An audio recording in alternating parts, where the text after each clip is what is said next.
Hi, and welcome everyone to another episode of Hobo Prepper. Friar Tuck here. Alright, just so you know, I'm a little bit under the weather.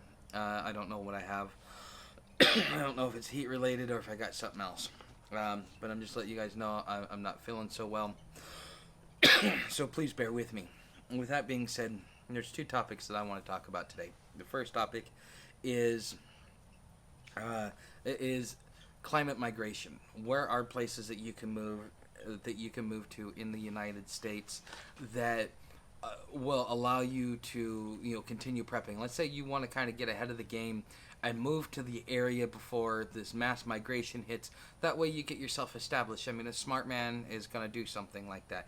They're going to try and get there ahead of the crowd so that they get a pick of the proper land, because this is, if you look throughout history, he who owns the best land rules. And so if you get there and you get the best land, you can at least ensure that your voice and that your opinions are heard. And so, I mean, those of you that follow the Meyer material, I think that is, that would not be a bad thing, but it could also turn out to be a bad thing. But with that being said, the second thing that I also want to talk about is the homeless crisis. It is something that's being suppressed in a way. I mean, it's being talked about by the local news, but it's like a couple of minutes once a year, or now they're doing it every few months. Like at least here in Florida and in some of the other states where homelessness is going crazy. So I want to talk about that because both of these are going to go hand in hand. So if you are suffering from climate migration or inflation migration, because right now you are going, if you are in a point where economically it is no longer sound for you, you are an economic migrant. If you are moving because the weather and the weather and the environment has become so unsuitable that you could no longer live there, even in a semi uncomfortable way. Now you're a climate migration. So if you're in one of those two places, where would you want to move? If you want to kind of get ahead of the crowd, where are places that you could move that would actually be beneficial as far as weather goes and as far as everything else goes? So we're not going to see a major uptick in the nastiness of the weather for about another 10 to 15 years. So wherever you go, you're not going to really notice the climate change happening right away. You will notice it towards the end of your days. Is really what's going to end up happening. If you're 50 or older, if you're under 50, this will be your midlife crisis.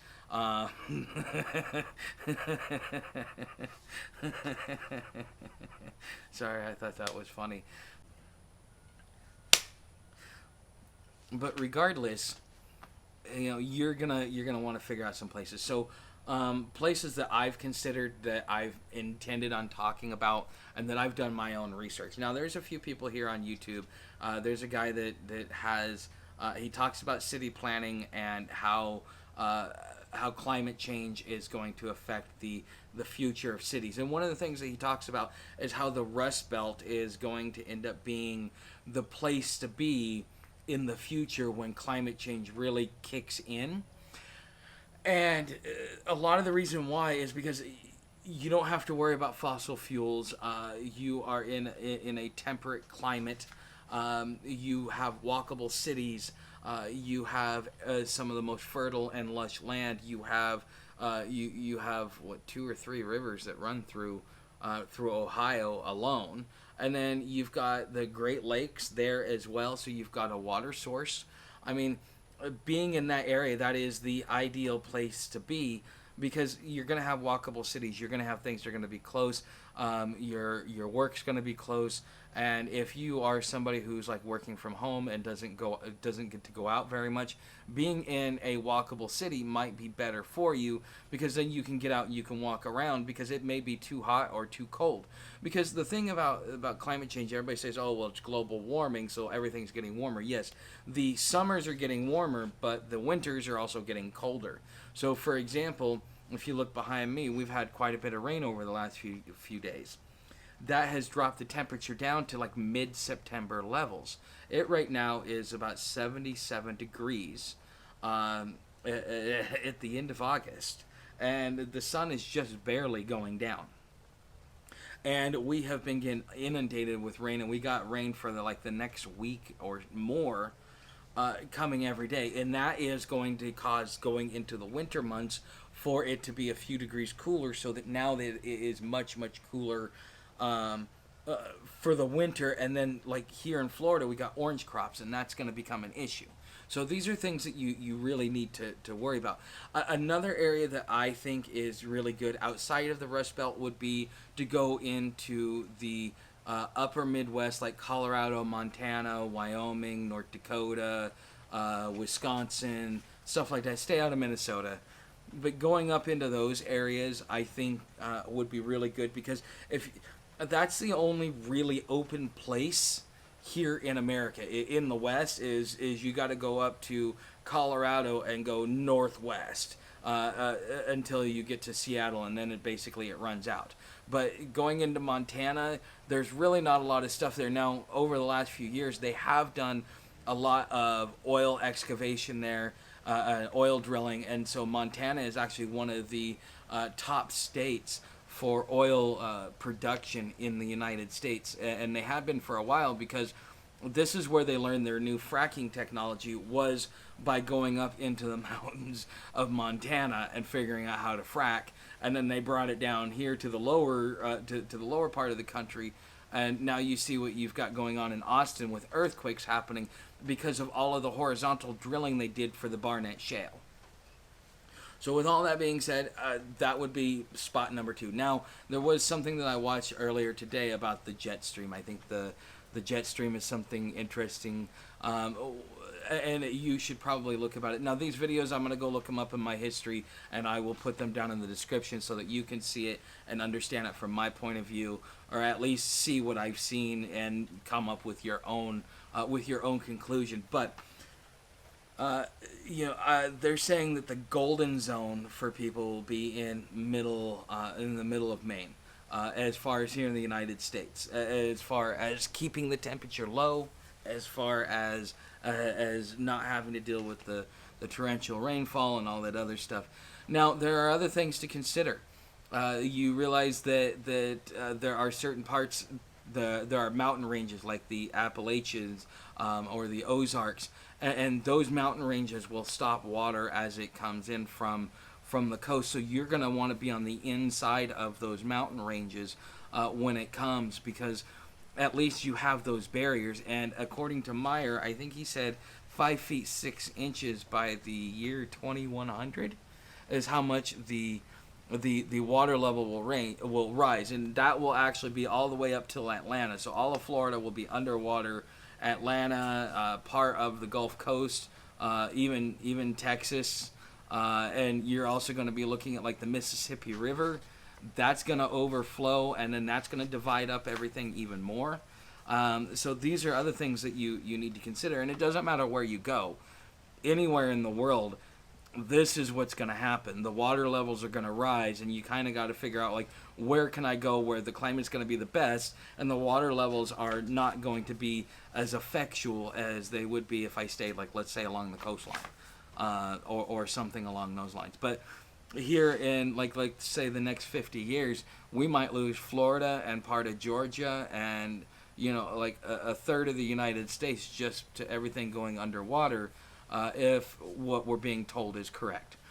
So I hope that this kind of helps you understand that. Now let's talk about the second topic, because they're going to go hand in hand.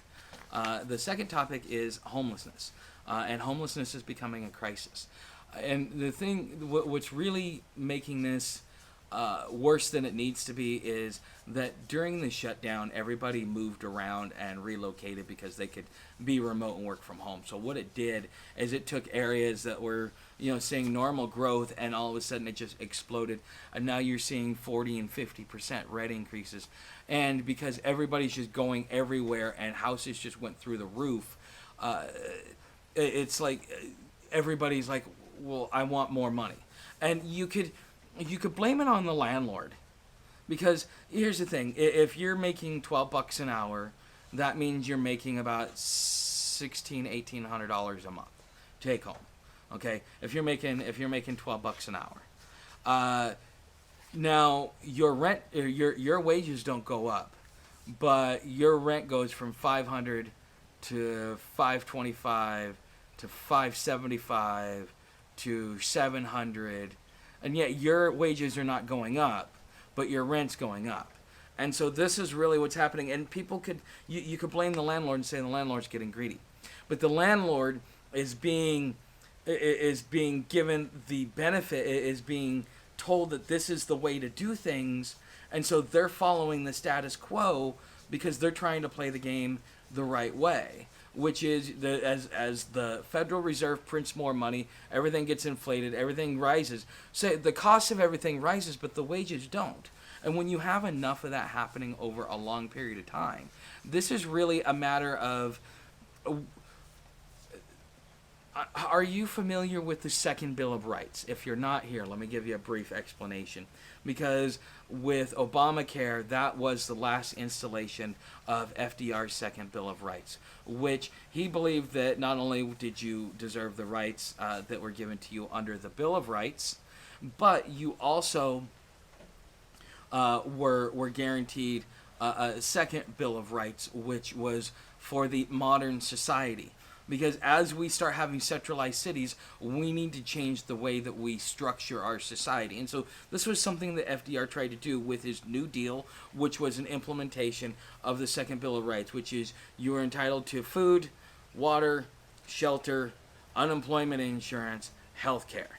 Okay, that's what you are entitled to under the Second Bill of Rights. Now, there are a lot of people that go out there and say, oh, you're not entitled to that, you don't deserve that, da-da-da-da-da. You have to earn it. You have to get it because we say you can. Well, actually, no, you're not the one.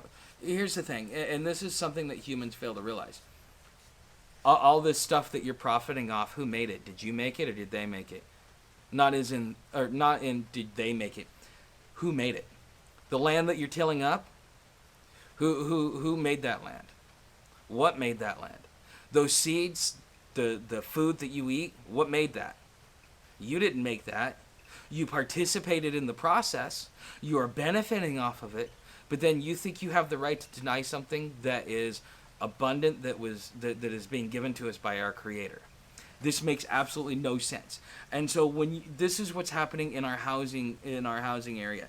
It used to be that you couldn't jack up the price of water because it was considered a natural resource, a public resource, and it belonged to the people, and you did not have the right to profit off of the people and their resources.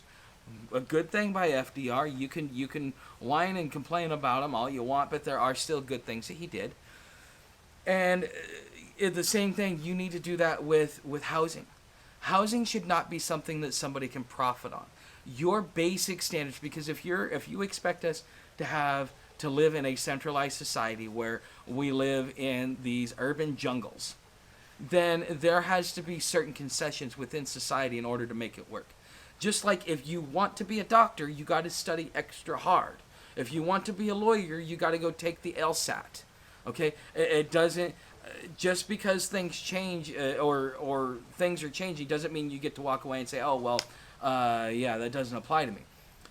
A new solution because of a new obstacle requires something outside of what we've already done, which is to realize, like, okay, food, water, shelter, those are your basic needs. Nobody has the right to profit off of those things. And if you take that away, I think you'll fix a lot of the problems that we have.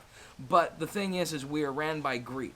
And these programs that are being set up and everything else like that, this is a way for the rich to, because you have to have scarcity.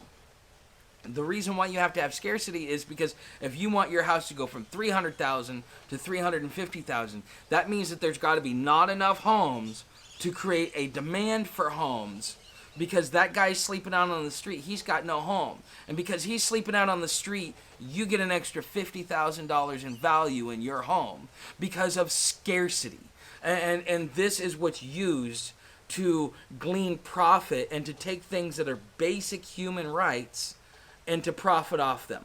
Now, every business has the right to profit, but you do not have the right to profit off of food, shelter, and water. Not in our modern society. This is something that should be in abundance. They should be in good quality. that should be easy to obtain or to do yourself without penalty from government, which we're not having. And so, because of all of these price hikes and because of inflation going